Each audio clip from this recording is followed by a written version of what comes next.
Кудайдын чакырыгы 9-июнь.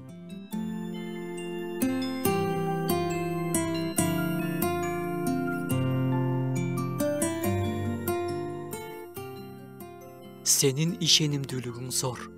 Жеремиянын ыйы китеби. Теңир өзү тандаган эл менен келишим түзгөн. Жана эч качан ал келишимди бузган эмес. Келишим дайыма эки тараптын ортосунда болот. Бир тарабы болгон Кудай өзү келишимдеги бир да сөзүн, бир да жолу бузган эмес. Экинчи тарабы болгон Израиль эли көптөгөн жолу ал келишимди бузуп, Кудайдын алдында күнөөгө батышканда да Кудай ишенимдүү бойдон кала берген. Бул жөнүндө элчи Павыл дагы мындай деп жазып кеткен. Эгерде ишенимсиз болсок, ал ишенимдүү бойдон кала берет.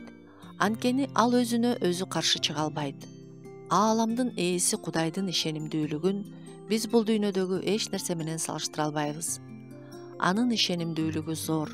Аны менен эч нерсе теңеле албайт. Анын ишенимдүүлүгүнүн негизи анын тунук таза сүйүүсү. Мен сени түбөлүктүү сүйүү менен сүйүп алдым дейт Теңир. Анын сүйүүсү келишимдин экинчи тарабы болгон элдин акыбалынан да көз каранды эмес. Алар кандай акыбалда болсо да, Кудайдын сүйүүсү, ишенимдүүлүгү өзгөрбөйт. Биз ага ишенүүчүлөр да дайыма эле ага ишенимдүү эмеспиз. Көп күнөө кетирип алабыз, ишенимсиздик көрсөтөбүз. Бирок Кудайдын бизге болгон сүйүүсү жана ишенимдүүлүгү өзгөрбөйт. Анын ишенимдүүлүгү зор.